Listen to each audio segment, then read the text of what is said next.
एक आदमी के 4 बेटे थे। वो चाहता था कि इसके बेटे ये सबक सीख लें कि किसी को परखने को जल्दबाजी का मुजाहिरा न करें। लिहाजा इस बात को समझाने के लिए इस आदमी ने अपने बेटों को एक सफर पर रवाना करने का फैसला किया और दूर दराज इलाके में नाशपाती का एक दरख्त देखने के लिए भेजा। एक वक्त में एक बेटे को सफर में भेजा कि जाओ और इस दरख्त को देखकर आ जाओ।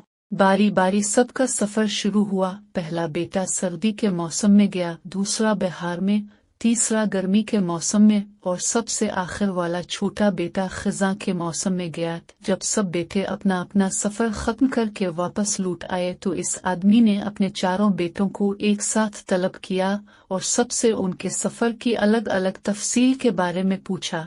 पहला बेटा जो जाड़े के मौसम में इस दरख्त को देखने गया था, उसने कहा, अब्बा जान वो दरख्त बहुत बदसूरत, झुका हुआ और कासा था। और दूसरे बेटे ने कहा, ये वालिद मोहतरम वो दरख्त तो हरा भरा था, हरे भरे पत्तों से भरा हुआ था। तीसरे बेटे ने इन दोनों भाइयों से इख्तिलाफ किया कि वो दरख्त तो फूलों से भरा हुआ था और ये कि इससे हुसैन मंजर पहले कभी देखा ही नहीं था। सबसे छोटे बेटे ने अपने सब भाइयों से इत्तेफाक जाहिर किया कि वो नाशपाती का दरख्त तो फल से लदा हुआ था और उन फल के बोझ की वजह से वो दरख्त जमीन पर लगा हुआ था और जिंदगी से भरपूर नजर आ रहा था। इस सब के बाद इस आदमी ने मुस्कुरा कर अपने चारों बेटों की तरफ देखा और कहा कि तुम चारों में से कोई भी गलत नहीं कह रहा, सब अपनी अपनी जगह दुरुस्त हैं। बेटे बाप का जवाब सुनकर बहुत हैरान हुए कि ऐसा किस तरह मुमकिन है।